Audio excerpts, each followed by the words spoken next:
જુઓ 1909નો Indian councils act. આને ખાલી એક સુધારો સમજવાની ભૂલ ન કરતા. આ તો ભારતીય ઇતિહાસનો એવો વળાંક હતો જ્યાં બ્રિટિશ શાસનની અસલી રણનીતિ, એનું સૌથી ખતરનાક સ્વરૂપ ખુલ્લી પડી ગયું હતું. આ કોઈ સામાન્ય કાયદો નહોતો. આ તો એક એવી ચાલ હતી જેણે આખા ઉપમહાદ્વીપનું ભવિષ્ય હંમેશા માટે બદલી નાખ્યું. તો ચાલો આ ઐતિહાસિક ઘટનાના એક એક પાસાને ઊંડાણપૂર્વક સમજીએ. આ કાયદાને સમજવો હોય ને તો એને સુધારા તરીકે ભૂલી જાઓ. એને એક રમત તરીકે જુઓ. કેવી રમત? રાજકીય શતરંજની એક એવી બાજી જે બ્રિટિશરોએ બહુ જ ઊંચા દાવ પર રમી હતી. અને એમાં દરેક મહોરું, દરેક પ્યાદું બહુ જ ગણતરીપૂર્વક આગળ વધારવામાં આવ્યું હતું. આપણે બસ આ જ રમતની ચાલને સમજવાના છીએ. તો સવાલ એ છે કે એવું તો શું હતું આ એક કાયદામાં? કેવી રીતે માત્ર એક જ કાયદાએ આખા ઉપમહાદ્વીપનું ભાગ્ય બદલી નાખ્યું? કેવી રીતે એણે ભારતીય સમાજ અને રાજકારણમાં ભાગલાના એવા બીજ વાવ્યા જેનું કડવું ફળ આપણે દાયકાઓ પછી દેશના ભાગલા તરીકે ચાખ્યો? આ કાયદાએ દેશના ભવિષ્યને એક એવી દિશા આપી દીધી જે ખૂબ જ જટિલ હતી. તો બ્રિટિશરોએ આ જે કહેવાતો ઉકેલ શોધી કાઢ્યો, એને સમજવા માટે પહેલાં એ જાણવું પડે કે એમની મજબૂરી શું હતી. એ લોકો કયા દબાણ હેઠળ કામ કરી રહ્યા હતા? કારણ કે જુઓ, દરેક ચાલ પાછળ એક કારણ હોય છે. અને 1909ના આ કાયદા પાછળનું મુખ્ય કારણ હતું બ્રિટિશ રાજ પર સતત વધી રહેલું દબાણ. એ સમયે બ્રિટિશરો પર મુખ્યત્વે 3 બાજુથી દબાણ આવી રહ્યું હતું. સૌથી પહેલું ઉગ્ર રાષ્ટ્રવાદ. હવે બાલ ગંગાધર તિલક જેવા નેતાઓ હતા. અને રાષ્ટ્રવાદ હવે કે અરજીઓ કરવા પૂરતો નહોતો રહ્યો. હવે તો સ્વરાજ મારો જન્મસિદ્ધ અધિકાર છે એવા નારા ગૂંજતા હતા અને સંપૂર્ણ સ્વશાસનની માંગણી જોર પકડી રહી હતી. પછી બીજું 1905માં બંગાળના ભાગલા. આણે તો જાણે આગમાં ઘી નાખ્યું. આના વિરોધમાં જે સ્વદેશી આંદોલન શરૂ થયું એ ખાલી વિદેશી માલના બહિષ્કાર સુધી ન અટક્યું, પણ રાષ્ટ્રીય શિક્ષણ અને આત્મનિર્ભરતાનું પ્રતીક બની ગયું. અને ત્રીજું, આ બધા રાજકીય માહોલની વચ્ચે 1906માં મુસ્લિમ આગેવાનોના એક જૂથે પોતાના રાજકીય હિતો સાચવવા માટે મુસ્લિમ લીગની સ્થાપના કરી. અને બ્રિટિશરો, એમણે આ તકનો તરત જ ફાયદો ઉઠાવ્યો. તો આ બધા દબાણનો જવાબ શું હતો? બ્રિટિશરોની રણનીતિ એકદમ સાફ હતી. એમને ખબર પડી ગઈ કે જો બધા ભારતીયો એક થઈ ગયા તો એમનું સામ્રાજ્ય ટકશે નહીં.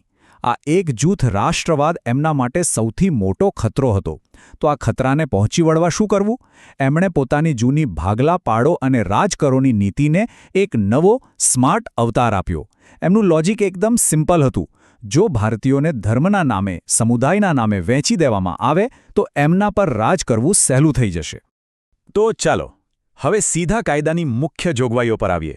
આમ જુઓ તો એમાં ઘણા સુધારા હતા જે દેખાવમાં તો બહુ સારા લાગતા હતા, બહુ પ્રગતિશીલ લાગતા હતા. પણ એમાં એક એવી જોગવાઈ છુપાયેલી હતી જેણે સૌથી ઊંડી અને કાયમી અસર છોડી. અને આ જ હતી એ ઝેરી ગોળી જે મીઠાશના પડમાં લપેટીને આપવામાં આવી હતી. તો જુઓ, દેખીતી રીતે શું થયું? વિધાન પરિષદોમાં ભારતીયોની સંખ્યા વધી, ભલે મર્યાદિત રીતે, પણ પહેલીવાર સીધી ચૂંટણીઓ આવી. અને એક બહુ મોટું પગલું, સત્યેન્દ્ર પ્રસાદ સિન્હા વાઇસરોયની સૌથી શક્તિશાળી ગણાતી એક્ઝિક્યુટિવ કાઉન્સિલમાં સ્થાન પામનાર પહેલા ભારતીય બન્યા. આ બધું સાંભળવામાં તો કેટલું સરસ લાગે છે નહીં? પણ આ બધા સુધારાઓની પાછળ જ અસલી રમત છુપાયેલી હતી. અને એ રમતનું નામ હતું અલગ મતદાર મંડળ. હવે આનો મતલબ શું? મતલબ બહુ સીધો અને એટલો જ ખતરનાક હતો. મુસ્લિમ મતદારો માત્ર મુસ્લિમ ઉમેદવારને જ મત આપી શકે અને મુસ્લિમ ઉમેદવારો માત્ર મુસ્લિમ મતદારો પાસે જ મત માંગી શકે. દેખાવમાં આ એક નાનકડી જોગવાઈ લાગે, પણ એની અસરો બહુ જ દૂરગામી અને ભયંકર રીતે વિભાજનકારી હતી. આખા કાયદાનો સૌથી મુખ્ય મુદ્દો આ જ છે. આને બરાબર સમજવું પડશે. હવે અહીંયા જરા ખાસ ધ્યાન આપજો, કારણ કે આખી રમતનો સાર અહીં છુપાયેલો છે. જુઓ શું થાય છે. જેવી રીતે તમે મતદારોને ધર્મના આધારે વહેંચી દો, રાજકારણ તરત જ દેશના મુદ્દાઓ પરથી હટીને કોમના મુદ્દા ઉપર આવી જાય છે. પછી ઉમેદવારો આખા દેશની નહીં પણ ખાલી પોતાના સમાજના હિતની જ વાત કરવા લાગે છે. અને એનાથી શું થાય? લોકો માટે પોતાની ધાર્મિક ઓળખ એની રાજકીય ઓળખ કરતાં મોટી બની જાય છે. બસ આ જ સિસ્ટમે ધીમે ધીમે ભારતીય સમાજમાં એવું ઝેર ફેલાવ્યું જે છેવટે 1947માં ભારતના ભાગલાનું કારણ બન્યું. પાયો અહીં નંખાયો હતો. ઓકે, તો હવે સીધા આવીએ પરીક્ષાની વાત પર. આ ટોપિકમાંથી સ્પર્ધાત્મક પરીક્ષાઓમાં બહુ જ ટ્રિકી સવાલો પૂછાય છે.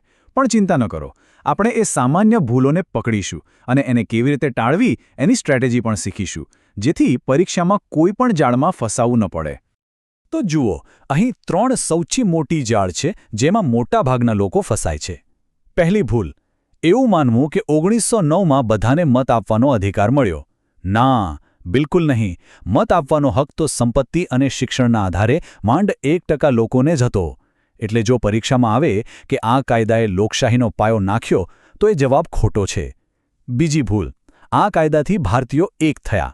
અરે, આનો તો મુખ્ય હેતુ જ એમને ભાગલા પાડવાનો હતો. અને ત્રીજી અને સૌથી અગત્યની ભૂલ, એવું સમજવું કે અલગ મતદાર મંડળ બધા માટે હતું. ના, શરૂઆતમાં આ વ્યવસ્થા ફક્ત મુસ્લિમો માટે જ હતી. પછીથી બ્રિટિશરોએ આ જ ચાલ બીજા સમુદાયો પર પણ વાપરી. તો આ એક ગોલ્ડન રૂલ મગજમાં ફિટ કરી લો. પરીક્ષામાં જો કોઈ પણ ઓપ્શન એવું કહે કે મોર્લે મિન્ટો સુધારાથી રાષ્ટ્રીય એકતા વધી કે લોકશાહી મજબૂત બની, તો આંખ બંધ કરીને ઓપ્શનને ખોટો પાડી દેજો. એ 100% ખોટો જ હશે. કેમ? કારણ કે આ કાયદાના ડીએનએમાં જ ભાગલા પાડવા અને નિયંત્રણ કરવું લખેલું હતું, એકતા કે લોકશાહી નહીં. આ એક સિમ્પલ પણ સુપર ઇફેક્ટિવ એલિમિનેશન હેક છે. ચાલો, હવે જરા આગળ વધીએ અને આ સુધારાની લાંબા ગાળાની અસર શું થઈ એના પર એક નજર કરીએ. અને એ પણ જોઈએ કે આજના આધુનિક ભારતના લોકતાંત્રિક મૂલ્યો એનાથી કેટલા અલગ અને ચઢિયાતા છે.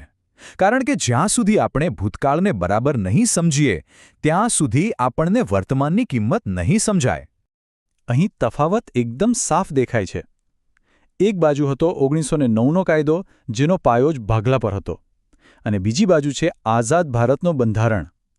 જુઓ, જ્યારે આપણો દેશ આઝાદ થયો ત્યારે આપણા બંધારણના ઘડવૈયાઓએ આ ભાગલા પાડવાની નીતિના ભયંકર પરિણામો પોતાની આંખે જોયા હતા. એમને ખબર હતી કે જો એક મજબૂત અને અખંડ ભારત બનાવવું હોય તો દરેક નાગરિકે ધર્મ કે જાતિના આધારે નહીં, પણ એક ભારતીય તરીકે મત આપવો પડશે. અને એટલે જ એમણે એક વ્યક્તિ એક મતના સિદ્ધાંત પર સાર્વત્રિક પુખ્ત મતાધિકાર અપનાવ્યો. તો આ બધામાંથી સૌથી મોટો બોધપાઠ શું છે? એ જ કે ભારતની આજની જે લોકશાહી છે એનો પાયો 1909 જેવી ભાગલા પાડનારી નીતિઓને જાણી જોઈને નકારવા પર ટકેલો છે. આપણે એ ઐતિહાસિક ભૂલને સમજીએ ત્યારે જ આપણને આજના લોકતાંત્રિક મૂલ્યોની સાચી કિંમત સમજાય છે. અને હવે અંતમાં એક સવાલ જે વિચારવા જેવો છે. ભલે અલગ મતદાર મંડળથી કોઈ એક સમુદાયને તરત જ રાજકીય પ્રતિનિધિત્વ મળી ગયું, પણ ભારતના લાંબા ગાળાના ભવિષ્ય અને એની એકતા માટે આ વ્યવસ્થા ફાયદાકારક કરતાં વધુ ખતરનાક કેમ સાબિત થઈ? આ સવાલનો જવાબ આ આખા વિશ્લેષણનો સાર છે. આના પર શાંતિથી વિચાર જરૂર કરજો.